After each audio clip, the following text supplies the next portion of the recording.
বিসমিল্লাহির রহমানির রহিম। ঐতিহ্যবাহী রাজশাহী কলেজের সুযোগ্য অধ্যক্ষ মহোদয় প্রফেসর মোহাম্মদ হবিবুর রহমান স্যারের উদ্যোগে অনলাইন লাইভ ক্লাসে সবাইকে স্বাগত। আমি মোহাম্মদ ইমরান হুসাইন, প্রভাষক বাংলা, রাজশাহী কলেজ, রাজশাহী। আলোচ্য বিষয়, আমরা আজকে যে টপিকের উপর আলোচনা করব সেটা একাদশ শ্রেণী, দ্বাদশ শ্রেণী যে বাংলা ব্যাকরণ বইটা রয়েছে, অর্থাৎ উচ্চ মাধ্যমিক শ্রেণীতে, সেই বাংলা দ্বিতীয় পত্র বইয়ের প্রথম অধ্যায় বাংলা উচ্চারণের নিয়মটা আজকে আমি আলোচনা করব। অর্থাৎ আমাদের বাস্তব জীবনে উচ্চারণ কোথায় দরকার, কেন দরকার, আর উচ্চারণ শুদ্ধভাবে শেখার জন্য আমাদের কি করা উচিত বা কি পড়া উচিত, কোন নিয়ম জানা উচিত, তার উপরে আজকে আলোকপাত হবে। অর্থাৎ আলোচনার বিষয়বস্তু বাংলা উচ্চারণের নিয়ম। প্রথমে আলোচনা করব বাংলা উচ্চারণ কেন প্রয়োজন। আমরা যে কথাটা বলতে চাই, আমরা আমাদের মনের ভাব সামনের জনকে বোঝানোর জন্য, তাকে হৃদয়ঙ্গম করানোর জন্য যদি শুদ্ধভাবে উচ্চারণ করি, তাহলে সেই কথাটা সহজেই বুঝতে পারবে। অর্থাৎ কথোপকথনের প্রয়োজনে আমরা শুদ্ধ ভাষায় কথা বলবো, আর শুদ্ধ ভাষায় কথা বলার জন্য যেটা দরকার সেটা হচ্ছে বাংলা উচ্চারণ। কারণ আমরা দেখি অধিকাংশ মানুষ তার মনের ভাব প্রকাশ করে কথা বলার মাধ্যমে, কিন্তু যদি সুন্দরভাবে এবং সঠিকভাবে সে উচ্চারণ করতে না পারে, তাহলে সামনের জনের কাছে সেটা বোঝা আদৌ সম্ভব হয়ে ওঠে না। সেই জন্য আমরা আজকে পড়বো বাংলা উচ্চারণের নিয়ম। আর বাংলা উচ্চারণের নিয়ম পড়তে যে আমাদের প্রকৃতপক্ষে কি কি জানা উচিত। আমরা ইংরেজি কোনো শব্দের সঠিক উচ্চারণ জানার জন্য যেমন সিলেবলে ভাগ করি, ঠিক তেমনি বাংলা উচ্চারণের সঠিক নিয়ম যদি আমরা প্রয়োগ করতে চাই, তাহলে আমাদেরকে আগে যেটা জানতে হবে সেটা হচ্ছে অক্ষর। অক্ষরকে ইংরেজিতে সিলেবল বলা হয়। আমরা একটু অক্ষর কাকে বলে তার উপরে আলোকপাত করব।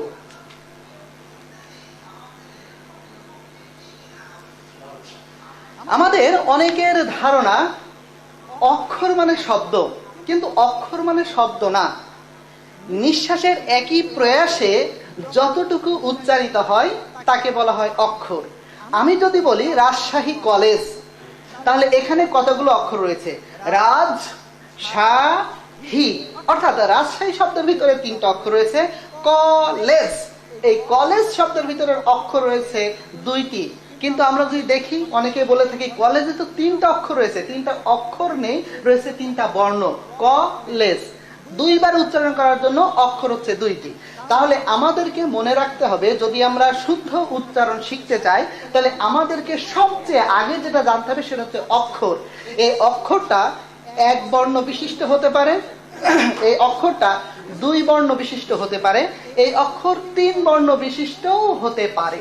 আমি উদাহরণের সাহায্যে একটু দেখাই, তাহলে শিক্ষার্থীরা আশা করি বুঝতে পারবে।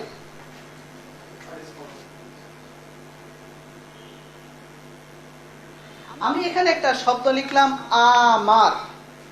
আ শব্দটা আমি একবারে উচ্চারণ করেছি, সেজন্য এটা হচ্ছে একটা অক্ষর, আর এই অক্ষরের ভিতরে একটা বর্ণ রয়েছে। আবার মার শব্দটা 2টা বর্ণ আছে, কিন্তু আমি একটা অক্ষরেই উচ্চারণ করছি। অর্থাৎ অক্ষর 1 অক্ষর বিশিষ্ট হতে পারে, 2 অক্ষর বিশিষ্টও হতে পারে। অর্থাৎ আমরা এখন শিখব অক্ষর। সুপ্রিয় শিক্ষার্থী, যারা এই লাইভ ক্লাস দেখছো সবাইকে স্বাগত জানাচ্ছি। সবাই জানো করোনা ভাইরাসের কারণে পৃথিবী আজ অধিকাংশ দেশ লকডাউন। বাংলাদেশও তার উল্টোটা নয়, সারা বাংলাদেশ ব্যাপী লকডাউন, কিন্তু থেমে নেই আমাদের শিক্ষার্থীর লেখাপড়া। কারণ এই যে করোনা ভাইরাসের প্রাদুর্ভাব দূর হওয়া মাত্র আমাদের সামনে যে চ্যালেঞ্জটা দেখা দিবে সেটা হচ্ছে উচ্চ মাধ্যমিক পরীক্ষা 2020। আর এই পরীক্ষা নিয়ে সবচেয়ে উদ্বিগ্ন, সবচেয়ে টেনশনে রয়েছে শিক্ষার্থীরা। আর এই শিক্ষার্থীদের টেনশনকে কিছুটা প্রশমিত করার জন্য এবং তাদের এই লেখাপড়ার গতিকে একটু বৃদ্ধি করার জন্য আমাদের এই ক্ষুদ্র প্রয়াস, আশা করি সামান্যতম হলেও এটা তোমাদের কাজে লাগবে। তো আমি যেটা আলোচনা করছিলাম বাংলা উচ্চারণের নিয়ম। আমি এতক্ষণ আলোচনা করেছি বাংলা উচ্চারণ কেন দরকার এবং বাংলা উচ্চারণের জন্য সবচেয়ে গুরুত্বপূর্ণ বিষয় কি। তা সবচেয়ে গুরুত্বপূর্ণ বিষয় আমি যেটার উপর জোর দিয়েছি সেটা হচ্ছে অক্ষর। একবারে যতটুকু উচ্চারিত হবে তাকে বলা হবে অক্ষর। এটা এক বর্ণ বিশিষ্টও হতে পারে, এটা দুই বর্ণ বিশিষ্টও হতে পারে, এতে কোনো সমস্যা না। আর এই উচ্চারণে অক্ষরের কি ভূমিকা? বাংলা উচ্চারণে অক্ষরের শেষ বর্ণ যদি ব্যঞ্জন বর্ণ হয়, তাহলে অবশ্যই উচ্চারণে একটা ছোট চিহ্ন ব্যবহার করতে হবে, যে চিহ্নটা দেখতে ঠিক এরকম। চিহ্নটা ছোট, কিন্তু নাম ছোট না। এর নাম হর্ষ চিহ্ন, হসন্ত চিহ্ন বা হলন্ত চিহ্ন। আমরা তিনটা নাম বললাম, একটু লিখে দিই। একটা হচ্ছে হর্ষ চিহ্ন, একটা হচ্ছে হসন্ত চিহ্ন, আর একটা হচ্ছে হলন্ত। অর্থাৎ জিনিসটা ছোট, কিন্তু এর নাম রয়েছে একাধিক। একটা হচ্ছে হর্ষ, একটা হসন্ত, একটা হলন্ত। এটা যদি না দেওয়া হয়, বীর দেখে মোটরসাইকেলের ব্রেক না কষলে যেমন অ্যাক্সিডেন্ট হওয়ার সম্ভাবনা রয়েছে, ঠিক তেমনি এই হর্ষ চিহ্নটা না দিলে সঠিকভাবে বাংলা উচ্চারণ করা আদৌ সম্ভব নয়। অর্থাৎ রাজ, আমি যদি এখানে এই হর্ষ চিহ্নটা না দেই, তাহলে উচ্চারণ হবে রাজশাহী, যেটার উচ্চারণ আদৌ সঠিক না। সেই জন্য বাংলা অক্ষরের শেষ বর্ণটি যদি ব্যঞ্জন বর্ণ হয়, তাহলে আমাকে একটু ফিরে যেতে হবে, ব্যঞ্জন বর্ণ কাকে বলে। আমরা জানি আমাদের বাংলা বর্ণমালায় 50টি বর্ণ রয়েছে, আর এই 50টি বর্ণের ভিতরে 11টি হচ্ছে স্বরবর্ণ এবং 39টি ব্যঞ্জন বর্ণ। আর এই অক্ষরের শেষ বর্ণটি যদি ব্যঞ্জন বর্ণ হয়, কেমন একটু লিখে দিই। রাজশাহী। আমি এটাকে উচ্চারণ করার জন্য তিনটা অক্ষর ব্যবহার করেছি। তিনটা অক্ষর হয়েছে, একটা হচ্ছে রাজ, একটা হচ্ছে সা, একটা হচ্ছে হি। তাহলে আমি যদি একটু ব্যাখ্যা করি, প্রথম অক্ষরের শেষ বর্ণটা হচ্ছে বর্গীয় যা, রাজ। তাহলে অবশ্যই উচ্চারণ লেখার সময় আমাদেরকে ওখানে এই হর্ষ চিহ্নটা ব্যবহার করতে হবে। তাহলে এই সঠিক উচ্চারণ লেখার সময় আমি লিখব রাজ শাহী। এখানে আবার একটা প্রশ্ন, যে স্যার রাজশাহী হয় দীর্ঘইকার কেন হ্রস্বইকার হয়েছে? আমরা আলোচনা করব যে বাংলা উচ্চারণে হ্রস্বইকার থাক আর দীর্ঘইকার থাক, উভয় ক্ষেত্রে অলওয়েজ হ্রস্ব ই ব্যবহৃত হবে। আমি আলোচনার ভিতরে এই বিষয়টা সবাইকে পরিষ্কার করে দিব। তাহলে আমরা এই পর্যন্ত কি শিখলাম? এই পর্যন্ত শিখলাম বাংলা উচ্চারণের প্রয়োজনীয়তা কি। তাহলে বাংলা উচ্চারণের প্রয়োজনীয়তা হচ্ছে আমরা যে কথাগুলো বলি, এই কথাটা শুদ্ধ রূপে আরেকজনের কাছে পৌঁছে দেওয়ার জন্য এটা সবচেয়ে গুরুত্বপূর্ণ ভূমিকা পালন করে। বাংলা উচ্চারণ নিয়ম শেখার জন্য সবচেয়ে গুরুত্বপূর্ণ জিনিস কি? সবচেয়ে গুরুত্বপূর্ণ জিনিস হচ্ছে অক্ষর। এই অক্ষরটা এক বর্ণ বিশিষ্ট হতে পারে, একাধিক হতে পারে। গুরুত্ব দিতে হবে কোথায়? যে ব্যঞ্জন বর্ণ রয়েছে, যেখানে ব্যঞ্জন বর্ণ থাকলে অবশ্যই যে চিহ্নটা ব্যবহার করতে হবে সেটা হচ্ছে হর্ষ চিহ্ন। এখন আমরা পরবর্তীতে চলে যাব আমাদের মূল আলোচনায়, বাংলা উচ্চারণের নিয়ম।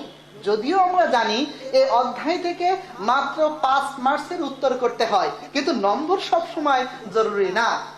নাম্বারের সাথে সাথে আমরা জন্ম থেকে মৃত্যু পর্যন্ত যে অবলীলায় কথা বলে যাব, আমরা যাতে শুদ্ধ রূপে বাংলায় কথা বলতে পারি, সেই প্রয়োজনীয়তার দিক থেকে আমাদেরকে বাংলা উচ্চারণ নিয়মগুলো পড়া সবচেয়ে জরুরি।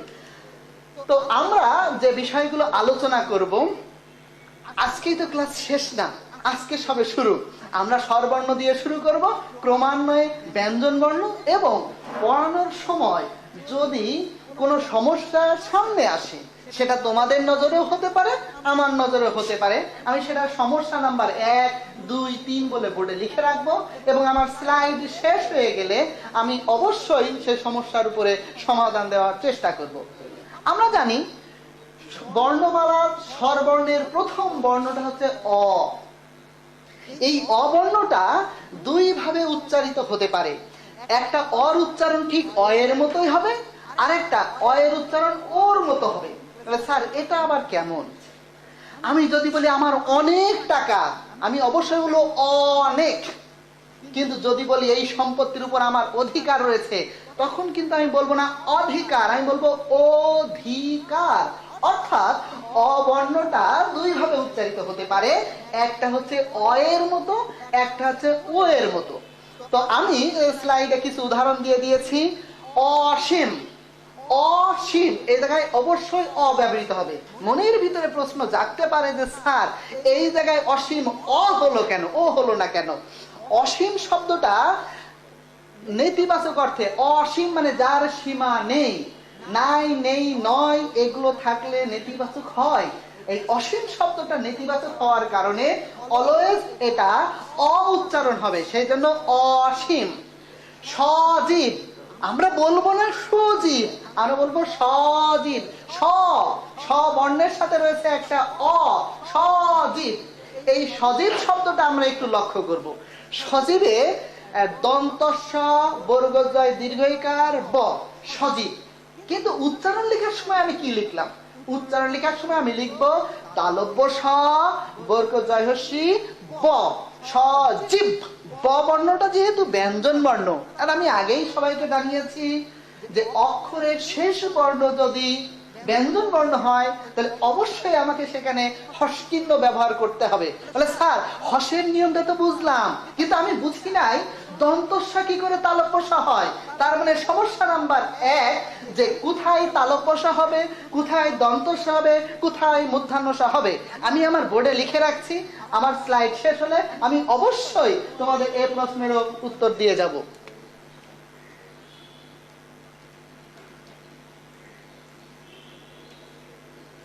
তাহলে সমস্যা নাম্বার 1 আমরা আলোচনা করব কোথায় তালব্যস হয়, কোথায় মূর্ধন্য হয়, কোথায় দন্তস্ব হয়। এখন আলোচনা করছি না। সজীবে আরেকটু লক্ষ্য করি, সজীব বানানে বর্গজয় দীর্ঘইকার ছিল, কিন্তু উচ্চারণে হ্রস্বইকার ব্যবহার করেছি। কারণ আমি ইতোপূর্বে আমার কথার মাঝে বলেছি হ্রস্ব ই হোক আর দীর্ঘ ই হোক, উভয় ক্ষেত্রে উচ্চারণে হ্রস্ব ই ব্যবহৃত হবে, অর্থাৎ দীর্ঘ ই বাংলা উচ্চারণে ব্যবহৃত হয় না। 3 নম্বর আরেকটা উদাহরণ দেওয়া হয়েছে, অভিধান। আমরা কিন্তু অ উচ্চারণ করব না, এখানে আমরা উচ্চারণ করব ও ভিধান। প্রশ্ন স্যার অ কেন ও হলো? তাহলে নিশ্চিত অ কোথায় কোথায় ও হয় তারও কিছু নিয়ম রয়েছে, এবং আমরা আজকে যেহেতু আলোচনা স্বরবর্ণ, তাহলে নিশ্চিত অবর্ণের সমস্ত নিয়ম আমরা আজকেই ক্লাসে আলোচনা করব, এবং সেই আলোচনা থেকে আমরা একেবারে নিশ্চিত হয়ে যাব কেন অভিধান শব্দে অ উচ্চারণ না হয়ে ও উচ্চারণ হয়েছে। এরপরে স্লাইডে আমরা চলে যাই। আমরা জানি বাংলা স্বরবর্ণের 2 নম্বর বর্ণটা হচ্ছে আ, আর এই আ বর্ণটা 2 ভাবে উচ্চারিত হয়। বলে স্যার সবগুলো কি 2 প্রকার? না, অ 2 ভাবে উচ্চারিত হয়, আ 2 ভাবে উচ্চারিত হয়, অন্যান্য বর্ণ 1 ভাবে উচ্চারিত হয়। তা আ বর্ণটা যে 2 ভাবে উচ্চারিত হয়, একটা হচ্ছে আ, আয়ের মতো উচ্চারণ হবে, অর্থাৎ কোনো ধরনের পরিবর্তন হবে না। আরেকটা হচ্ছে আয়ের উচ্চারণ এর মতো উচ্চারণ হবে। স্যার উদাহরণ দেন, নাইলে বিষয়টা পরিষ্কার হচ্ছে না। যদি আমি বলি আম, আম ও আম, প্রথমে লক্ষ্য করি এটা কি এক অক্ষর বিশিষ্ট নাকি একাধিক? আম, আমরা কি আম বলি না আ মো, আমরা কোনটা উচ্চারণ করি? আমরা উচ্চারণ করি আম, অর্থাৎ এক অক্ষর বিশিষ্ট শব্দ। আর এই এক অক্ষর বিশিষ্ট শব্দের শেষ বর্ণ হচ্ছে ম, তার মানে এটা হচ্ছে ব্যঞ্জন বর্ণ। তাহলে এটা ময়ের নিচে হস্যচিহ্ন দিতে হবে আম।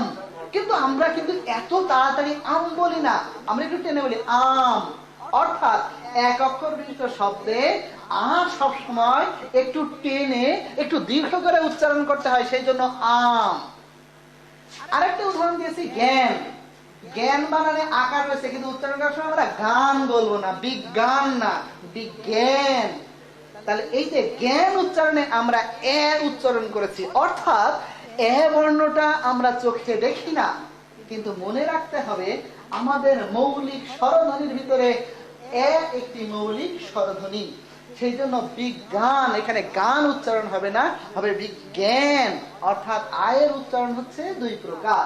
তাহলে আমরা ক্লিয়ার যে আ 2 ভাবে উচ্চারিত হয়, একটা হচ্ছে আয়ের উচ্চারণ হবে আয়ের মতো, আরেকটা হচ্ছে আয়ের উচ্চারণ হবে এর মতো। আমি আরো কিছু উদাহরণ দিয়েছি যাতে বিষয়টা পরিষ্কার হয়, ক্লিয়ার হয়। রাগ, অবশ্যই এটা এক অক্ষর বিশিষ্ট, শেষ বর্ণটা হচ্ছে ব্যঞ্জন বর্ণ, সেই জন্য গয়ের নিচে হর্ষ চিহ্ন ব্যবহার করতে রাগ। কিন্তু রয়ের পরে একটা আকার রয়েছে এবং একটি এক অক্ষর বিশিষ্ট হওয়ার কারণে তাড়াতাড়ি বলা যাবে না রাগ, বলতে হবে রাগ, একটু টেনে বলতে হবে। খ্যাত, আমরা কিন্তু খেত বলবো না, খ্যাত। ব্যাখ্যা, এই যে ব্যাখ্যার ভিতরে আবার একটা ব্যাখ্যা রয়েছে, এই ব্যাখ্যাটাও আলোচনা করবো যে স্যার ব্যাখ্যা এর উচ্চারণ লেখার সময় আমরা দেখছি বয়জা ফলে আকার ক, ক্ষয় আকার, এই কয়ের নিচে হর্ষ আছে, ক বর্ণটা তো ছিল না স্যার, কোথা থেকে এই ক বর্ণটা আসলো? ব্যাখ্যা খ দুইটা হলেই তো ভালো হতো। তার মানে এখানে একটা সমস্যা যে যদি কোনো মহাপ্রাণ বর্ণ দুইবার উচ্চারিত হয়, অর্থাৎ আমি যদি বয়জা ফলে আকার খ হর্ষ চিহ্ন দিয়ে ক্ষয় আকার দেই, তাহলে কি সমস্যা? সমস্যা তো অবশ্যই রয়েছে। ধ্বনি বিজ্ঞান ও ভাষাতত্ত্ব, যেটা বাংলা অনার্স চতুর্থ বর্ষে পড়ানো হয়, সেখানে গ্রাসম্যান নামে একজন ভাষা বিজ্ঞানী রয়েছেন। তিনি বলেছেন একই শব্দের ভিতরে দুইটা মহাপ্রাণ বর্ণ পাশাপাশি বসে না। স্যার বিষয়টা ক্লিয়ার করেন একটু। ওকে, আমরা তো ইন্টারমিডিয়েটে এসেছি, এসএসসি কমপ্লিট করে, আর এসএসসি পরীক্ষায় আমরা পড়েছিলাম অল্প প্রাণ এবং মহাপ্রাণ। অর্থাৎ আমাদের যে ব্যঞ্জন বর্ণ রয়েছে ক, খ, গ, ঘ, ও, আমরা পড়েছিলাম যে সকল বর্ণ উচ্চারণ করার সময় মুখ বিবর দিয়ে কম বাতাস বের হয় তাকে বলা হয় অল্প প্রাণ, যেমন ক। কিন্তু যে বর্ণটা উচ্চারণ করার সময় বাতাস বেশি বের হয় তাকে বলা হয় মহাপ্রাণ, যেমন খ। তাহলে ব্যাখ্যা, এখানে খর উচ্চারণ দুইটা যদি মহাপ্রাণ করি তাহলে হবে না। গ্রাসম্যান তার সূত্রে বলেছে একই শব্দের ভিতরে পাশাপাশি দুইটা মহাপ্রাণ বর্ণ হবে না। সেই জন্য যদি কোনো শিক্ষার্থী এর উচ্চারণ লেখে ব্যাখ্যা, তাহলে আর এটা ভুল হবে, কারণ সূত্র বলেছে পাশাপাশি দুইটা মহাপ্রাণ বর্ণ বসবে না, এটাও খ এটাও খ, সুতরাং হবে না। তাহলে নিয়ম কি? সেক্ষেত্রে নিয়ম হচ্ছে প্রথম বর্ণটা অল্প প্রাণ এবং পরের বর্ণটা মহাপ্রাণ হবে। অর্থাৎ এই ক্ষেত্রে আমরা এই ক্ষয়ের জায়গাতে ক বর্ণটা ব্যবহার করব, অর্থাৎ সঠিক হবে ব্যাখ্যা। তাহলে আমরা ব্যাখ্যারও ব্যাখ্যা করে ফেললাম। তাহলে আমরা পড়লাম অবর্ণ আবর্ণ, তাহলে নিশ্চিত এরপরে হ্রস্ব ই এবং দীর্ঘ ই। আমি দুইটাই একসাথে ব্যবহার করেছি, হ্রস্ব ই এবং দীর্ঘ ই। কোন শব্দের বানানে হ্রস্ব ই থাকলেও হ্রস্ব ই হবে, দীর্ঘ ই থাকলেও হ্রস্ব ই হবে। অর্থাৎ হ্রস্ব ই এবং দীর্ঘ ই উভয় ক্ষেত্রেই আমাদেরকে ব্যবহার করতে হবে হ্রস্ব ই। আমি কিছু উদাহরণ দিয়েছি, যেমন ইলিশ, ইলিশ। প্রথম প্রশ্ন, বলতো ইলিশ শব্দে কয়টি অক্ষর রয়েছে? আমি জানি এটা যদি লাইভ ক্লাস না হয় সরাসরি ক্লাস হতো, আমার অধিকাংশ স্টুডেন্ট হাত তুলে বলতো স্যার দুইটি, একটা হচ্ছে ই, একটা হচ্ছে লিশ। ই বর্ণটা এক বর্ণ বিশিষ্ট এবং স্বরবর্ণ, আর লিশ এই অক্ষরের শেষ বর্ণ হচ্ছে তালব্য স। তাহলে নিশ্চিত এই তালব্য স্বর নিচে একটা হর্ষ চিহ্ন ব্যবহার করতে হবে। সেই জন্য আমরা এর উচ্চারণ লিখবো হ্রস্ব ই, লয়স্বীকার, তালব্য স, নিচে একটা হর্ষ চিহ্ন দিতে হবে। নতুবা এর উচ্চারণ হবে ইলিশ।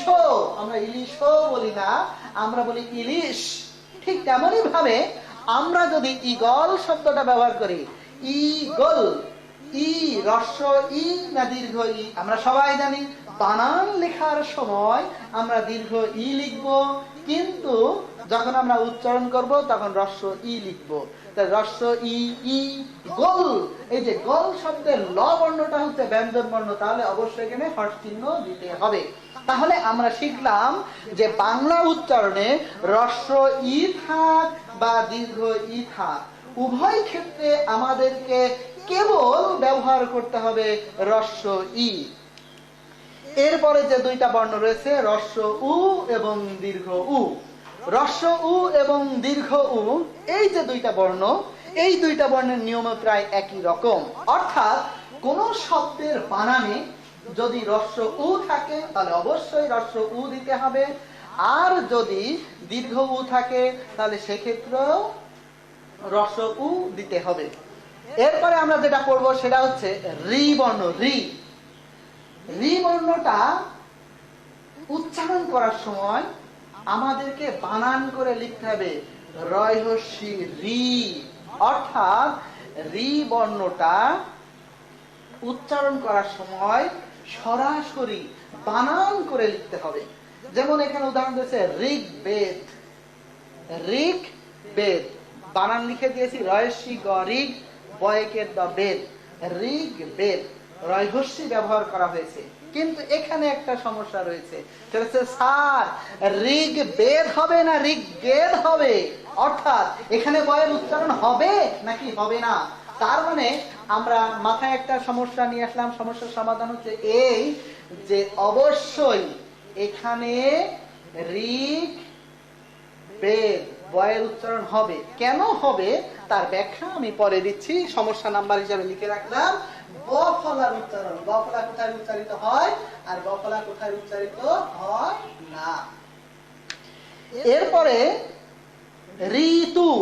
আমরা জানি রি বর্ণটার উচ্চারণ লিখতে হবে রয়হস্যিকারে রি, সেই জন্য আমরা রয়স্যি লিখলাম।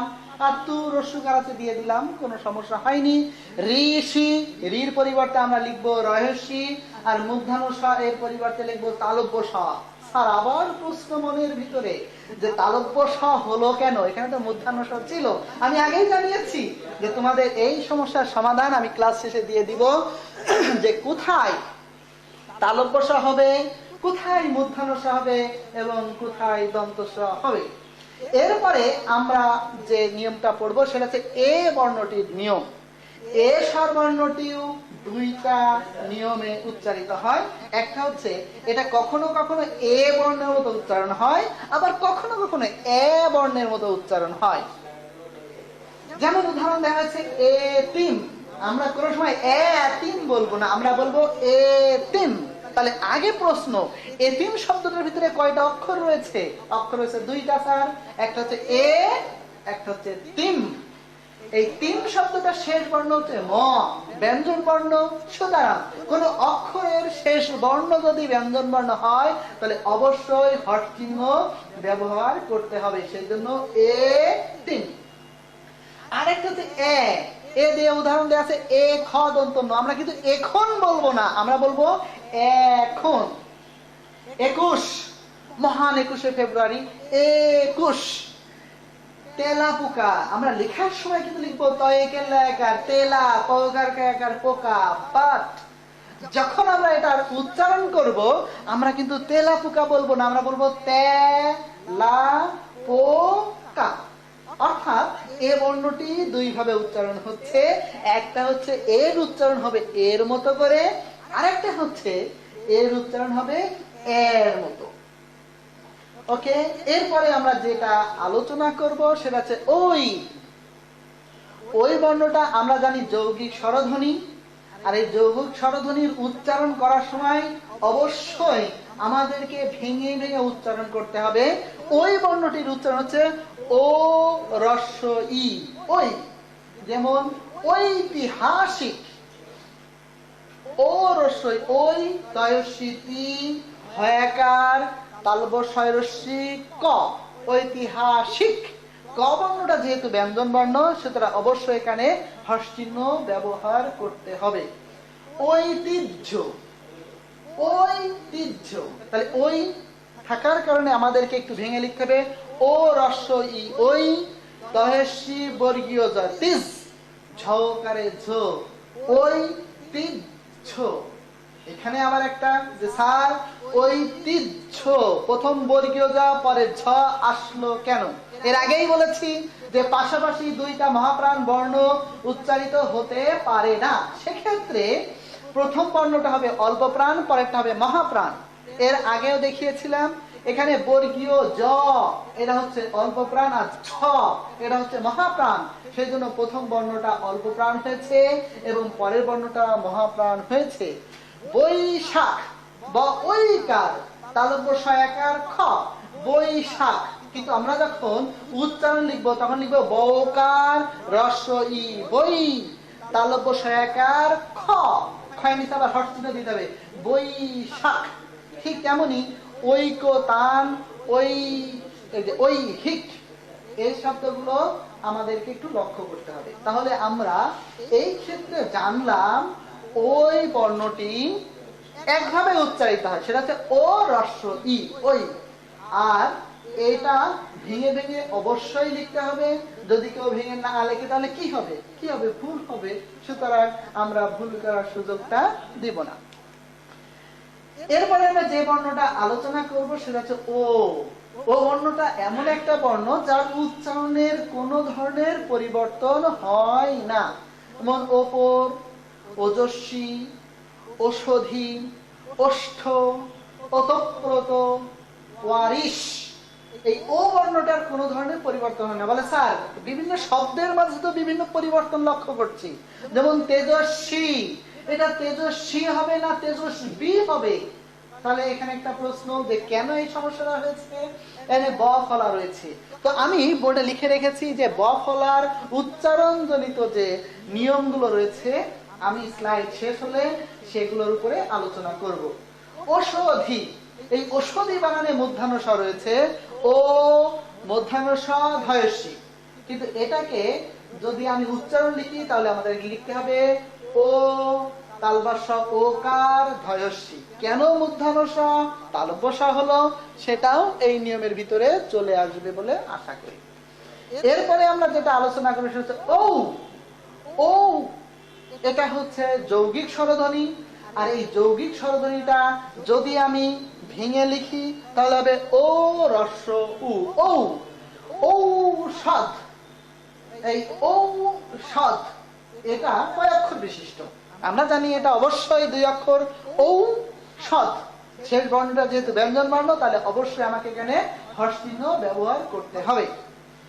তাহলে আমরা এই পর্যন্ত কি কি আলোচনা করলাম একটু যদি সামারি দেওয়া হয় তাহলে আমরা সংক্ষেপে বলতে পারবো, আমাদের বর্ণমালায় যে 11টি স্বরবর্ণ রয়েছে, এই স্বরবর্ণটির নিয়ম এট এ গ্লান্স, এক নজরে এখানে বর্ণনা করা হয়েছে।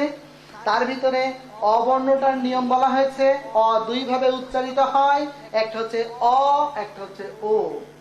আ বর্ণটা 2 ভাবে উচ্চারিত হয়, একটা হচ্ছে আ আর একটা হচ্ছে এ। হ্রস্ব ই এবং দীর্ঘ ই, আমরা জানি এই দুইটারই একই উচ্চারণ হবে, সেটা হচ্ছে হ্রস্ব ই।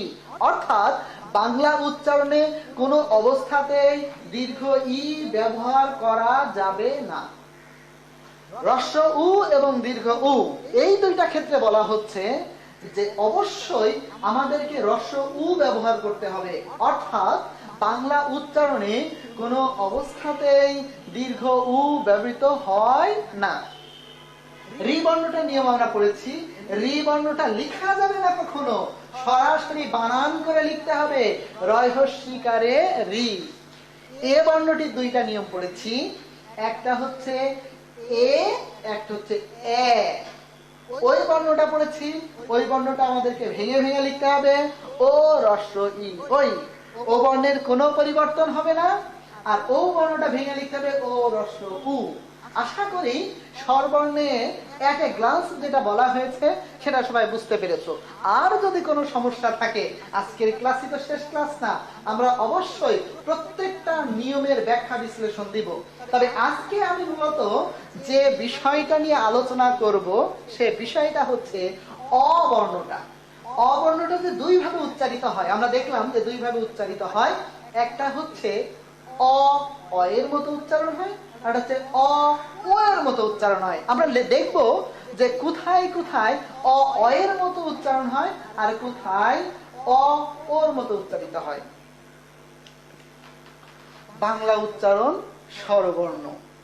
অ এর উচ্চারণ আমরা দেখেছি যে অ এর উচ্চারণ হচ্ছে 2টা, একটা হচ্ছে অ, একটা হচ্ছে ও। তাহলে এই নিয়মগুলো যদি আমরা দেখি তাহলে 1 নম্বর নিয়মে আমরা একটু চলে যাব। 1 নম্বর নিয়মটা কি বলছে? 1 নম্বর নিয়ম বলছে যে নেতিবাচক অর্থে অ, অর্থাৎ যে সকল অ ব্যবহার করলে শব্দের অর্থ নাবোধক হয়ে যায়। অসীম মানে সীমা নেই, অভিন্ন মানে ভিন্ন না, অন্যায় মানে ন্যায় না, এই ধরনের অ যদি ব্যবহৃত হয় এবং অঘা, অজ, অন, অনা, অপ, অব এবং সাথে অর্থে বোঝানোর জন্য যদি দন্ত স যুক্ত হয় তাহলে অবশ্যই অ এর উচ্চারণ অ হবে, অর্থাৎ কোনো ধরনের পরিবর্তন হবে না।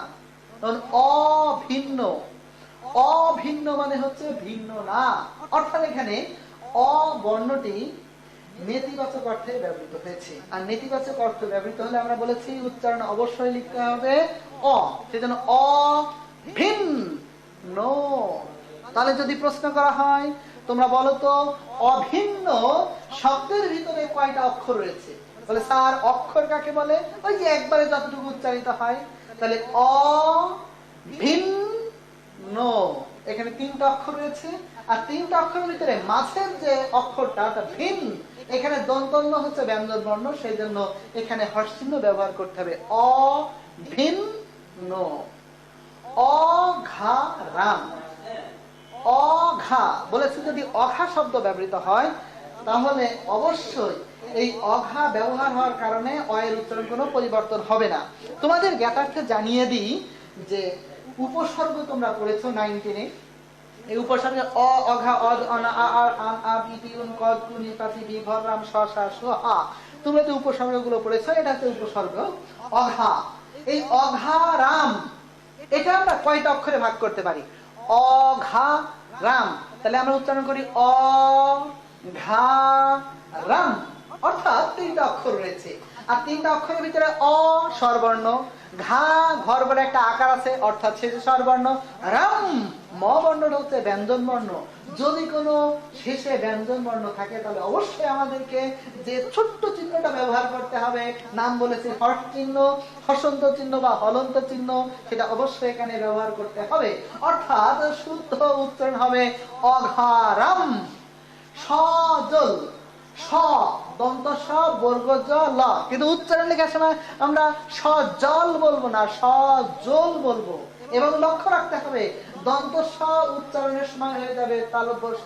কেন হয় বলে বারবার একই প্রশ্ন আসছে, কেন হয় বলবো নিশ্চয়, স্লাইড শেষ হোক তারপরে।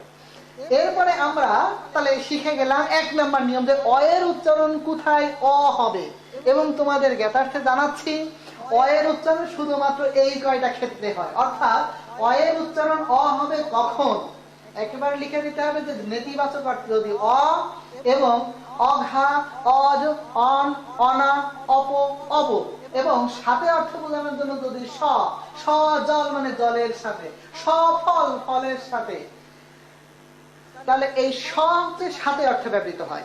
যদি এই কয়টা উপসর্গ কোন শব্দের আগে ব্যবহৃত হয় তাহলে আমরা অবশ্যই অ এর উচ্চারণ অই রাখবো, কোনো অবস্থাতেই ও করব না। তাহলে স্যার কোথায় অ এর উচ্চারণ ও হবে, 2 নম্বরে আমি বলে দিচ্ছি সেটা। এই যে কিছু উদাহরণ এখানে দেওয়া হয়েছে, কিছু উদাহরণ যে কোথায় কোথায় অ এর উচ্চারণ অ হয়: অনিকেত, অবিচার, অনিন্দ, অকুল, অনিয়ম, অসীম, তারপরে অধীর, অশিস, অনিশ, অটুট, অতুল, অনুন্নত, সফল, সতৃষ্ণ, সজ্ঞান। এই সকল ক্ষেত্রে স মানে অ এর উচ্চারণ কোন অবস্থাতেই পরিবর্তন হবে না। এরপরে আমরা শিখব অ উচ্চারণের 2 নাম্বার নিয়ম। নিয়ম নাম্বার 2 দেওয়া হয়েছে, কিন্তু একটা নিয়মের ভিতরে কমপক্ষে 4টা থেকে 5টা করে নিয়ম বর্ণনা করা হয়েছে। যে নিয়মগুলোর ভিতরে সাদৃশ্য রয়েছে সেগুলো এক জায়গায় আনা হয়েছে যাতে তোমরা সহজে এটাকে আত্মস্থ করতে পারো। মুক্ত অ বা যুক্ত অ এর পরে নিয়মটা পড়ানোর আগে একটা কথা বলা অত্যন্ত জরুরি। অ বর্ণটা আমরা যে ব্যবহার করি এটা 2 ভাবে ব্যবহৃত হয়, একটা হচ্ছে মুক্ত অবস্থায়, একটা যুক্ত অবস্থায়। বলে স্যার বুঝতে পারিনি, কোন শব্দের বানানে অ বর্ণটা যদি দেখা যায় তাহলে সেটা হচ্ছে মুক্ত অ। যেমন অন্যায়, এই যে অন্যায় শব্দে অ বর্ণটা দেখা যায়। অসীম, এই বানানে অটা দেখা যায়। যে সকল শব্দের বানানে অ দেখা যায় তাকে বলা হয় মুক্ত অ। আর যে অ দেখা যায় না, যেমন কলম, ক, কর সাথে একটা অ রয়েছে, এই অ দেখা যায় না, একে বলা হয় যুক্ত অ। তাহলে অ কয় প্রকার? অ হচ্ছে দুই প্রকার, একটা হচ্ছে মুক্ত অ, একটা হচ্ছে যুক্ত অ। মুক্ত অ হোক আর যুক্ত অ হোক, এর পরে যদি হ্রস্ব ই দীর্ঘ ই, অথবা হ্রস্ব উ দীর্ঘ উ, অথবা র ফলা, অথবা ক যোগ মূর্ধন্য ষ এবং বর্গীয় জ যোগ ইয়, এই কয়টা বর্ণ যদি ব্যবহৃত হয়, কোথায় ব্যবহৃত হবে? মুক্ত অ অথবা যুক্ত অ এর পরে। তাহলে অবশ্যই সর্বদা এই অ এর উচ্চারণ ও হবে। তাহলে এতক্ষণ পরে কোথায় অর উচ্চারণ ও হবে প্রথমেই বলা হলো। তাহলে এক নাম্বার যে অ এর উচ্চারণ ও হবে কোথায় বলেছি? মুক্ত অ অথবা যুক্ত অ এর পরে যদি হ্রস্ব ই দীর্ঘ ই, হ্রস্ব উ দীর্ঘ উ, র ফলা, ক যোগ মূর্ধন্য ষ, বর্গীয় জ যোগ ইয় এইগুলো থাকে, তাহলে অবশ্যই অ এর উচ্চারণ ও হবে। তাহলে স্যার এক একটা করে উদাহরণ দেন। যদি আমি বলি টই টুম্বুর, ট হ্রস্ব ই, টাই, আমরা টাই বলবো না, যেহেতু ট, টর সাথে রয়েছে একটা অ, ট, তাহলে এই অটা হচ্ছে যুক্ত অ। টর পরে একটা হ্রস্ব ই রয়েছে, অর্থাৎ যুক্ত অ এর পরে হ্রস্ব ই রয়েছে, তাহলে এই ট এর উচ্চারণ ট হবে না, ট হবে। সেই জন্য টাই টুম্বুর আমরা বলবো না, আমরা বলবো টই টুম্বুর, ট ঐকার হ্রস্ব ই, টই টুম্বুর। যদি বলা হয় বউ, ব হ্রস্ব উ, বউ, ব, বর সাথে রয়েছে একটা অ, তার সাথে হ্রস্ব উ যোগ করলে হবে বউ। কেউ যদি বলে বউ, বউ না, বউ উচ্চারণ করতে হবে। ব্রত, বয়রা ফলা ত, ব্রত বলা যাবে না, যেহেতু বর সাথে একটা অ রয়েছে এবং তার সাথে র ফলা যুক্ত রয়েছে। মুক্ত অ অথবা যুক্ত অ এর সাথে যদি র ফলা থাকে তাহলে অবশ্যই ওকার উচ্চারণ করতে হবে। সেজন্য আমরা বলবো ব্রত। আমরা অনেকে বলি সে কাজে খুবই দক্ষ, দক্ষ না, দক্ষ। কারণ কি? কারণ হচ্ছে দ বর্ণের সাথে একটা অ রয়েছে, দ, তারপরে যুক্ত খ রয়েছে, সেই জন্য আমরা বলবো দক্ষ। প্রশ্ন স্যার, প্রথমে ক পরে খ হলো কেন? আগেই বলেছি গ্রাসম্যানের সূত্র, একই শব্দে পাশাপাশি দুইটা মহাপ্রাণ বর্ণ ব্যবহৃত হতে পারে না। ক বর্ণটা হচ্ছে অল্প প্রাণ, খ হচ্ছে মহাপ্রাণ, দুইটাই খ হওয়া উচিত ছিল, দক্ষ। কিন্তু এই দুইটা যদি খ হয় তাহলে মূল যে নিয়ম যে পাশাপাশি দুইটা মহাপ্রাণ বর্ণ বসতে পারে না, এই নিয়মটা লঙ্ঘন হওয়ার কারণে আমরা অবশ্যই প্রথমটা দিব ক অর্থাৎ অল্প প্রাণ, পরে দিব খ মহাপ্রাণ। আমরা দক্ষ বলবো না। আমরা দেখেছি অনেক শিক্ষিত লোক কথা বলার সময় তারা খুবই দক্ষ শব্দটা ব্যবহার করে, দক্ষ না, আমরা আজকে থেকে বলবো দক্ষ, যোগ্য। এই যে জ বর্গীয় জ যোগ ইয়, যোগ্য। এখানে একটা আবার প্রশ্ন শিক্ষার্থী, স্যার অন্তস্থ জ বর্গীয় জ হলো কেন? মনে রাখতে হবে বাংলা উচ্চারণে কোনো অবস্থাতেই অন্তস্থ জ ব্যবহৃত হয় না। আর তাহলে কি হয়? অবশ্যই বর্গীয় জ ব্যবহার করতে হবে, অর্থাৎ অন্তস্থ জ এর পরিবর্তে আমরা সর্বদা ব্যবহার করব বর্গীয় জ। তাহলে এখানে আমরা কি নিয়ম শিখলাম? যে কোথায় কোথায় অ এর উচ্চারণ ওর মতো হয়। আবার বলছি, মুক্ত অ বা যুক্ত অ এর পরে যদি হ্রস্ব ই দীর্ঘ ই, হ্রস্ব উ দীর্ঘ উ এবং র ফলা যুক্ত থাকে, ক যোগ মূর্ধন্য ষ থাকে, বর্গীয় জ ইয় থাকে, তাহলে অবশ্যই সেক্ষেত্রে অ এর উচ্চারণ ওর মতো হবে। নাম্বার 3, উচ্চারণ নিয়ম 3 নাম্বারেও দেওয়া আছে কিছু নিয়ম, যে মুক্ত অ বা যুক্ত অ এর পরের ব্যঞ্জনের সাথে, অর্থাৎ এখানে নিয়ম একটু আপগ্রেড করা হয়েছে। আগে ছিল মুক্ত অ অথবা যুক্ত অ এর পরে কিন্তু এবারে নিয়মটা বলা হচ্ছে মুক্ত অ অথবা যুক্ত অ এর পরে আগে একটা ব্যঞ্জন বর্ণ থাকা লাগবে। আর সেই ব্যঞ্জন বর্ণের সাথে যদি হ্রস্ব ই, দীর্ঘ ই, হ্রস্ব উ, দীর্ঘ উ, রিকার এবং জফলা যুক্ত থাকে, তাহলে অবশ্যই তার উচ্চারণ ও হবে। যেমন অভিধান, আমরা দেখতে পাচ্ছি এখানে যে অটা ব্যবহার করা হয়েছে, সেই অ বর্ণটা হচ্ছে মুক্ত অ। আগেই বলেছি মুক্ত অ কাকে বলে, যে অ দেখা যায়। তাহলে অভিধান শব্দে অটা দেখা যায়, তাই এটা হচ্ছে মুক্ত অ। তারপর হচ্ছে ভি, ভয়ের সাথে হ্রস্ব ই, অর্থাৎ মুক্ত এর পরে ভ, তারপর হ্রস্ব ই। অনেকে তাকিয়ে বলবে স্যার হ্রস্ব ই ভয়ের আগে এসেছে। সবসময় চোখের উপরে না, কিছু সময় কানের উপরে বিশ্বাস করতে হবে। ভি, ভ যোগী ভি, অর্থাৎ এই জায়গায় হ্রস্ব ইকারটা অবশ্যই ভয়ের পরে রয়েছে। তাহলে অর পরে একটা ব্যঞ্জন বর্ণ হচ্ছে ভ, তার সাথে হ্রস্ব ই আছে। তাহলে নিয়ম নিয়ে বলেছিলাম মুক্ত অ অথবা যুক্ত অ এর পরে একটা ব্যঞ্জন বর্ণ থাকবে। সেই ব্যঞ্জন বর্ণের সাথে যদি হ্রস্ব ই, দীর্ঘ ই থাকে, তাহলে অবশ্যই তার উচ্চারণ হবে ও। সেই জন্য আমরা উচ্চারণ করি ও ভি ধান। ধান হর্ষ চিহ্ন হবে কেন? কারণ ধান অক্ষরের সর্বশেষ বর্ণ হচ্ছে ব্যঞ্জন বর্ণ। 2 নম্বর যে উদাহরণটা দেওয়া হয়েছে সেটা হচ্ছে ময়ূর। ময়ূর বানানে প্রথম আছে ম, তাহলে মর সাথে একটা রয়েছে অ, অর্থাৎ এই জায়গায় কিন্তু মুক্ত অ ব্যবহার করা হয়নি। তাহলে এখানে ব্যবহার করা হয়েছে যুক্ত অ। আর এই যুক্ত অ এর পরে অন্তস্থ অ নামে একটা ব্যঞ্জন বর্ণ রয়েছে, আর সেই ব্যঞ্জন বর্ণের সাথে দীর্ঘ উ ব্যবহার করা হয়েছে। তাহলে নিয়ম বলছে মুক্ত অ অথবা যুক্ত অ এর পরে যদি কোনো ব্যঞ্জন বর্ণ থাকে, আর সেই ব্যঞ্জন বর্ণের সাথে হ্রস্ব উ বা দীর্ঘ উ যদি থাকে, তাহলে অবশ্যই ওই অটা, ওই মানে মুক্ত অ অথবা যুক্ত অ যেটা, ওই অটা অবশ্যই ওকার উচ্চারিত হবে। সেজন্য আমরা বলি ময়ূর, মো ম না, ময়ূর, মো মৌকারে মো। আর অন্তঃস্থয় দীর্ঘকার দেওয়া যাবে না, কারণ আমরা জানি হ্রস্ব উ বা দীর্ঘ উ যেটাই থাকুক না কেন, উচ্চারণ লেখার সময় অবশ্যই রস্যকার ব্যবহার করতে হবে। এরপর একটা উদাহরণ আছে মসৃণ। মসৃণ বানানে প্রথম বর্ণ হচ্ছে ম, ম বর্ণের সাথে রয়েছে একটা অ, তারপরে রয়েছে ব্যঞ্জন বর্ণ দন্ত স, তার সাথে রিকার।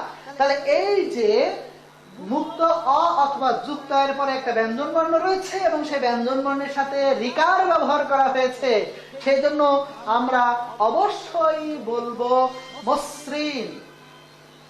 এরপরে হচ্ছে জফলা, পদ্ম। আমরা কিন্তু পদ্ম বলবো না, পদ্ম, পদ্ম। কেন এই নিয়ম হলো? এই নিয়ম হয়েছে এই কারণে যে প্রথমে রয়েছে প, তারপরে রয়েছে একটা ব্যঞ্জন বর্ণ, সেই ব্যঞ্জন বর্ণটা হচ্ছে দ, তারপরে একটা জফলা, পদ্ম।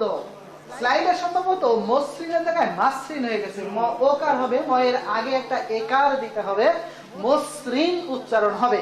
তো যাই হোক আমরা একটু বুঝে নিব যে ওখানে একটা একার পড়ে গেছে, মসৃণ, মৌকার দন্ত স, মস দন্ত শয়েরই দন্ত শিন। স্যার প্রশ্ন, কি প্রশ্ন?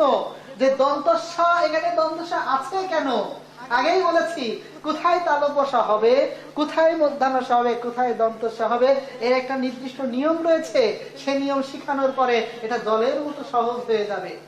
তাহলে আমরা এই ক্ষেত্রে শিখলাম মুক্ত অ অথবা যুক্ত অ এর পরের ব্যঞ্জনের সাথে যদি হ্রস্ব ই, দীর্ঘ ই অথবা হ্রস্ব উ, দীর্ঘ উ অথবা রিকার অথবা জফলা যদি থাকে, তাহলে অবশ্যই ওই মুক্ত অ অথবা যুক্ত অ এর উচ্চারণ ওর মতো হবে।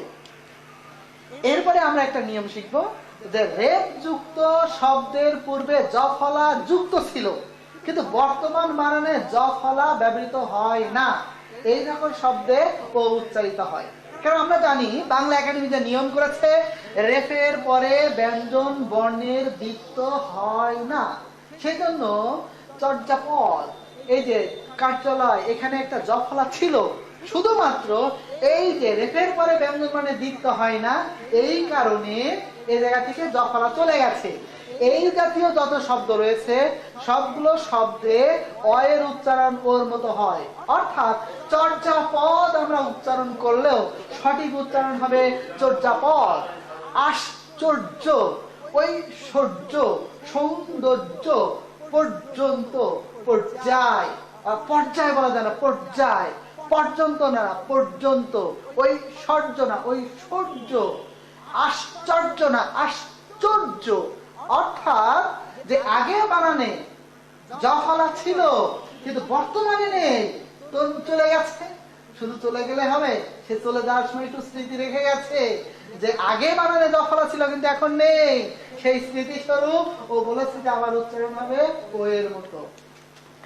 এরপরে আমরা একটু নিয়ম পড়বো, একটা নিয়ম, সেটা হচ্ছে তৎসম শব্দ সমাসবদ্ধ থাকলে ওকার উচ্চারিত হয়, আলাদা হলে তখন কিন্তু ওকার উচ্চারিত হবে না। যদি আমি বলি পথ, তাহলে পথ বলে একটা হর্ষ চিহ্ন দিব, কিন্তু যদি বলি আমি পথচারী, পথচারী বলা যাবে না, পথচারী। দয় দীর্ঘকার দন্ত দিন, হর্ষ চিহ্ন হবে, কিন্তু যদি সমাসবদ্ধ হয় দিন বন্ধু বলা যাবে না, বলতে হবে দীন বন্ধু। অর্থাৎ তৎসম শব্দ যদি আলাদা অবস্থায় থাকে তাহলে অবশ্যই হর্ষ চিহ্ন ব্যবহার করতে হবে, আর যদি সমাসবদ্ধ হয়ে যায় তাহলে আমাদেরকে সেখানে ওকার ব্যবহার করতে হবে। এরপরে আমরা একটু সংখ্যার ভিতরে চলে যাই। 1 2 3 4 5 6 আমরা তো সবাই গুনতে পারি। 11 12 13 14 15 16 17 18 19 অনেক আমরা গুনতে পারি, কিন্তু মনে রাখতে হবে 11 থেকে শুরু করে 18 পর্যন্ত যে সংখ্যা রয়েছে এগুলো শেষে ওকার উচ্চারিত হয়। এ গয়াকার র, এগার বলা যাবে না, 11 12 13 14 15 16 17 18। অর্থাৎ 11 থেকে শুরু করে 18 পর্যন্ত যে সংখ্যা রয়েছে এটা উচ্চারণ করার সময় শেষে ওকার উচ্চারণ করতে হবে। এরপরে আমরা একটু পড়বো বিশেষণ, মানে অ্যাডজেক্টিভ। আমরা জানি বিশেষণ অথবা বিশেষণ রূপে ব্যবহৃত কতিপয় শব্দের অন্তিমে ওকার উচ্চারিত হয়। যেমন বড় কথা, বড় কথা বলা যায় না, বড় কথা। প্রশ্ন হচ্ছে কেমন কথা? বড় কথা। তাহলে এখানে বড়, বড় এটা হচ্ছে বিশেষণ, আর বিশেষণ হলে ওকার উচ্চারিত হবে। ছল ছল ছল ছল ছল ছল না, ছল ছল না, ছলো ছলো। তাহলে এই যে কারণ কি, ছলো ছলো বেদনা, ছলো ছলো, এগুলো হচ্ছে বিশেষণ রূপে ব্যবহৃত হয়। তাহলে আমরা একটা নিয়ম শিখলাম যে যদি কোনো শব্দ বিশেষণ হয় অথবা বিশেষণের মতো করে ব্যবহৃত হয় তাহলে সেগুলোর শেষে ওকার ব্যবহার করতে হবে। এরপরে আমরা আরেকটু শিখবো, সেটা হচ্ছে শব্দান্তে। একটু ভাঙলে পাওয়া যাবে শব্দের অন্তে। শব্দের অন্তে মানে শব্দের শেষে সংযুক্ত ব্যঞ্জন থাকলে। সংযুক্ত ব্যঞ্জন কাকে বলে? একাধিক ব্যঞ্জন বর্ণ যদি একসাথে মিলে যায় তাকে বলা হয় যুক্ত ব্যঞ্জন বা সংযুক্ত ব্যঞ্জন। যেমন শক্ত, তালব্য স, কয় তয়, অর্থাৎ কয়ের সাথে ত যুক্ত হয়েছে। ধর্ম, ধ ম রেপ, অর্থাৎ মর সাথে একটা রেপ যুক্ত হয়েছে। তাহলে নিয়মটা বলেছি শব্দান্তে, অর্থাৎ শব্দের শেষে বা শব্দের অন্তে যদি যুক্ত ব্যঞ্জন থাকে তাহলে এই ক্ষেত্রে উচ্চারণ করতে হবে ওকারের মতো। যেমন শক্ত, ধর্ম, ধর্ম বললে হবে না, বলতে হবে ধর্ম, শক্ত। তো এছাড়া আমরা নিয়ম শেখার পরে সামনে অনেক শব্দ আসবে যে শব্দগুলো আমাদের মাথা পাগল করে দিবে। স্যার এই শব্দটা কেন এমন হলো, কেন আপনার নিয়মের সাথে মিলছে না? যেমন বন্ধা, আমরা কিন্তু বন্ধা বলবো না, বলবো বন্ধা। কারণ কি? কারণ আমরা দেখতে পাচ্ছি এই জায়গায় যুক্ত ব্যঞ্জনের পরে জফলা ব্যবহৃত হয়েছে। ব্যঞ্জনের পরে হলেও কার হয়, যুক্ত ব্যঞ্জনের পরে নয়। মর্ত, অর্ঘ, হর্ম, এই যে অনেকগুলো শব্দ দেওয়া আছে এই শব্দগুলো সব ব্যতিক্রম। এই ব্যতিক্রম হওয়ার কারণে আমাদের এইগুলো একটু আত্মস্থ করতে হবে। তাহলে ব্যতিক্রমী উদাহরণ এইগুলো অবশ্যই আমরা প্র্যাকটিস করব, কারণ ব্যতিক্রম গুলো মুখস্থ করা ছাড়া কোনো উপায় নেই। আরো কিছু শব্দ দেওয়া হয়েছে একটু ব্যতিক্রম, সে শব্দগুলো হচ্ছে লক্ষণ। স্যার আপনি একটু আগে বলেছেন মুক্ত অ অথবা যুক্ত এর পরে যদি যুক্ত থাকে তাহলে ওকার উচ্চারিত হয়, অর্থাৎ লক্ষণ হওয়ার কথা। কেন লক্ষণ হয়েছে? নিয়মটা যা বলেছিলাম, মুক্ত অ অথবা যুক্ত এর পরে যদি যুক্ত খ থাকে, এখানে একটু তাকিয়ে দেখতে হবে, শুধু যুক্ত খ নয়, এর সাথে যুক্ত হয়েছে ম ফলা, অর্থাৎ এটা হচ্ছে যুক্ত খর সাথে আবার যুক্ত হয়েছে। সেই জন্য এই জায়গায় অবশ্যই ওই নিয়মটা লক্ষ্য করা যাবে না বা অ্যাভয়েড করতে হবে। সেই জন্য লক্ষণ, যক্ষা, এই যে পক্ষ, ক্রয়, ত্রয়, শ্রয়, হইব থেকে হব, হব বললে হবে না, হইব থেকে হব, এটা কম না।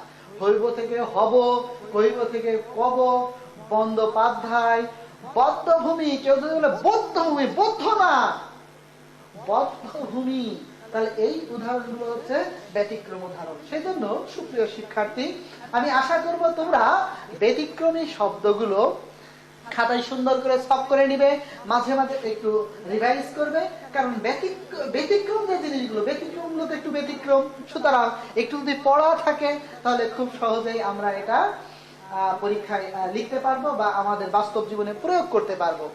তাহলে আমরা এতক্ষণ আলোচনা করলাম কোথায় অবর্ণ অয়ের মতো উচ্চারিত হয় আর কোথায় অয়ের উচ্চারণ ওকার ওর মতো উচ্চারণ হয়। তা এরপরে কি? এরপরে আগামী ক্লাসে পড়ানো হবে, কিন্তু আগামী ক্লাসে কি পড়ানো হবে এটা দেখিয়ে দিয়ে আমি ধন্যবাদ জানাচ্ছি না, কারণ আমি বলেছিলাম কিছু সমস্যা, সেই সমস্যাগুলোর সমাধান এই ক্লাসেই দেওয়া হবে। তবুও তোমাদের একটু জানিয়ে দিন, আজকের ক্লাসই শেষ নয়, আগামী রবিবার 26 তারিখ সকাল 10টায় আবার দেখা হবে। তো আজকে আমরা আরো কিছু টপিক নিয়ে আলোচনা করব, সেই টপিকসের দিকে একটু মনোযোগ দিই। আমরা একটু বোর্ডে চলে আসি। বোর্ডে বলেছিলাম তালব্য-শ, মূর্ধন্য-ষ, দন্ত-স কোথায় কোথায় হয়। এই কোথায় কোথায় হয় এটা একটু আমাদের জানতে হবে। আমাদের বর্ণমালায় স্ববর্ণ রয়েছে 3টি। তাহলে কয়টা স্ববর্ণ রয়েছে? 3টি স্ববর্ণ রয়েছে। একটা হচ্ছে তালব্য স, একটা হচ্ছে মূর্ধন্য স, একটা হচ্ছে দন্ত স। আমরা যদি বাজারে যে ব্যাকরণ বইগুলো আছে ওইগুলো পড়ি, তাহলে দেখবো এখানে 3টা 4টা 5টা অনেক নিয়ম দেওয়া আছে, কিন্তু আমি বলবো এক লাইনেই নিয়ম শেষ।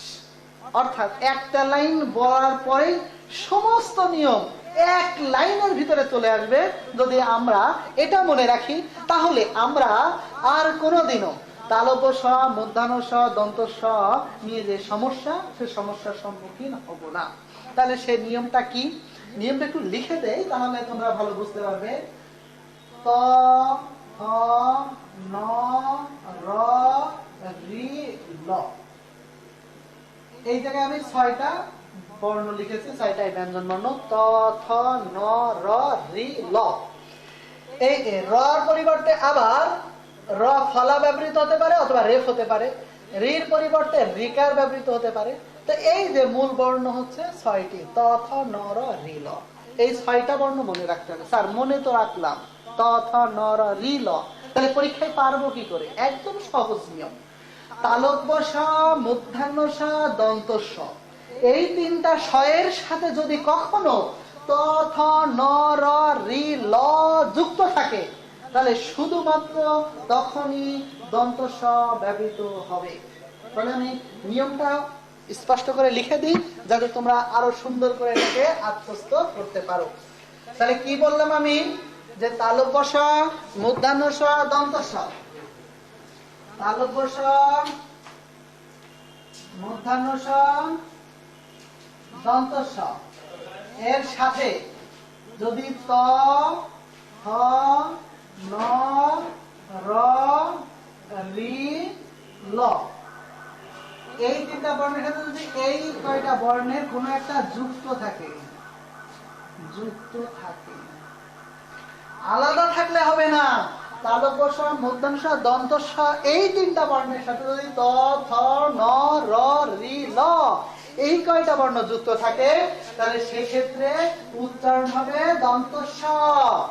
যেমন আস্থা, আ দন্ত স হয় আকার, তাহলে উচ্চারণ করবো কি? আস্থা। এই যে আস্থা, আস্থা দন্তস্ব হবে। প্রশ্ন কেন? কারণ এখানে দন্তস্বর সাথে থ যুক্ত হয়েছে।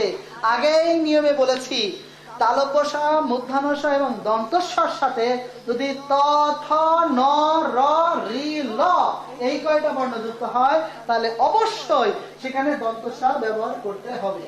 যদি আমি লিখি শ্রবণ, তাহলে এই যে র মানে রফল আসছে, রফল হচ্ছে র এর বর্ণ, সেই জন্য এটা হবে শ্রবণ। শ্রবণ। প্রশ্ন, স্যার কেন মূর্ধন্য হলো না? মনে রাখতে হবে বাংলা উচ্চারণে কোনো অবস্থাতেই মূর্ধন্য ব্যবহৃত হয় না। কি ব্যবহৃত হয়? দন্তন্য ব্যবহৃত হয়। আর এটা যেহেতু ব্যঞ্জন বর্ণের ভিতরে, আমি আগামী ক্লাসে ব্যঞ্জন বর্ণের যত নিয়ম আছে সবগুলো এখানে আলোচনা করে দিব। তাহলে এই যে শ্রবণ দন্তস্ব ব্যবহৃত হয়েছে, তাহলে দন্তস্ব ব্যবহৃত হয় কয়টা জায়গায়? মনে রাখতে হবে 6টা জায়গায়। তালব্য স, মূর্ধন্য স, দন্তস্ব এর সাথে যদি 6টা বর্ণের কোনো একটা যুক্ত থাকে ত, থ, ন, র, রি, ল, তাহলে সেক্ষেত্রে দন্তস্ব উচ্চারণ হবে। বাকি সকল ক্ষেত্রে কি হবে? বাকি সকল ক্ষেত্রে তালব্য স, অর্থাৎ এরা যদি স্বাধীনভাবে থাকে তালব্য স, যদি অন্য বর্ণ যুক্ত থাকে তাও তালব্য স। অর্থাৎ এই 6টা বর্ণ বাদে যাই থাক না কেন আমাদেরকে সুন্দর করে সেখানে লিখে দিতে হবে তালব্য স। মূর্ধন্য স কোথাও ব্যবহৃত হয় না। তাহলে স্যার তাহলে কি হবে? মূর্ধন্য সর পরিবর্তে তালব্য স হবে। এবার দন্তস্ব হতে পারে না? পারে, যদি কখনো এই মূর্ধন্য সর সাথে ত, থ, ন, র, রি, ল যুক্ত থাকে তবে। তাহলে আমরা এখানে 2টা লাইনে শেষ করে দিচ্ছি যে কোথায় তালব্য স হয়, কোথায় মূর্ধন্য স হয়, কোথায় দন্তস্ব হয়। তাহলে কোথায় হয় বলেছি যে যদি ত, থ, ন, র, রি, ল এর সাথে যুক্ত থাকে তাহলে দন্তস্ব হয়, বাকি সকল ক্ষেত্রে তালব্য স। তাহলে সমস্যা নাম্বার 1 শেষ। এরপরে একটা সমস্যা, সেটা হচ্ছে ব ফলার সমস্যা। তাহলে ব ফলার কি কি সমস্যা আছে একটু দেখি, যে কোথায় ব ফলা উচ্চারিত হয় আর কোথায় ব ফলা উচ্চারিত হয় না।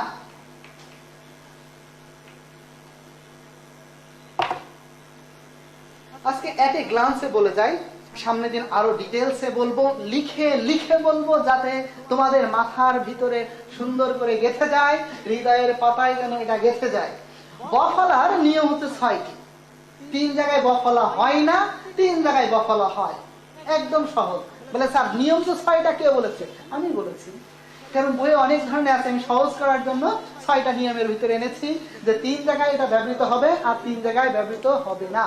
কেমন? যদি ব ফলা প্রথম বর্ণে থাকে, যেমন ধ্বনি, ভয় ভয় দন্তস্বী ধ্বনি, প্রথম বর্ণে ব ফলা থাকলে ব ফলার উচ্চারণ হবে না। যদি ব ফলা মাঝে বা শেষে থাকে তাহলে ব ফলা উচ্চারণ হবে না, কিন্তু বয়ের দ্বিত্ব হবে। যেমন বিদ্যান, বিদ্বান হবে না, বিদ্যান। তাহলে ব তো উচ্চারণ হলো না, তাহলে কি হলো? যদি ব ফলা মাঝে বা শেষে থাকে তাহলে বয়ের উচ্চারণ হবে না ঠিকই, কিন্তু যার সাথে যুক্ত রয়েছে ওটা দ্বিত্ব উচ্চারিত হবে। আরেকটা হচ্ছে যুক্ত ব্যঞ্জনের সাথে যদি ব ফলা থাকে তাহলে উচ্চারিত হয় না। এরপরে কি? এরপরে হচ্ছে আমাদের হয় কোথায় কোথায়, এট এ গ্লান্সে বলে যাচ্ছি, ডিটেলসে সামনে ক্লাসে বলবো। উদ শব্দের সাথে ব ফলা থাকলে, যেমন উদ্বেল, বয়ের উচ্চারণ করতে হবে, কারণ উদ শব্দের সাথে অবশ্যই ব উচ্চারিত হয়। আর কোথায় উচ্চারিত হয়? ক সন্ধি বলে যদি গ হয়ে যায়, যেমন ঋক বেদ, ঋক ক বর্ণ, ঋক বয়কের দা বেদ, ঋক বেদ, ক যদি গ হয়ে যায়। এই উদাহরণটা একটু লিখে দেয়, একটু কঠিন মনে হচ্ছে। ঋক যোগ বেদ সমান সমান ঋগ্বেদ। তাহলে ক সন্ধি করার সময় এইটা যদি গ হয়ে যায় তাহলে এই যে ঋগ্বেদ বললে হবে না, আমাদেরকে ঋগ্বেদ বলতে হবে। আর সর্বশেষ নিয়ম, ল এবং মানে মোর সাথে যদি ব ফলা হয়, ম এবং বর সাথে, ম এবং ব,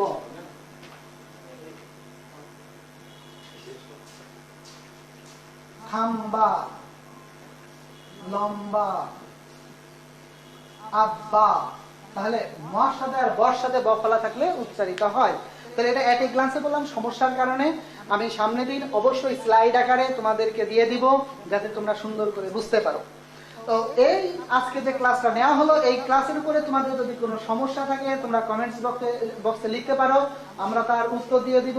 যদি আরো কোনো প্রশ্ন থাকে তোমরা কমেন্টস দিলে আমরা তার উত্তর করে দিব।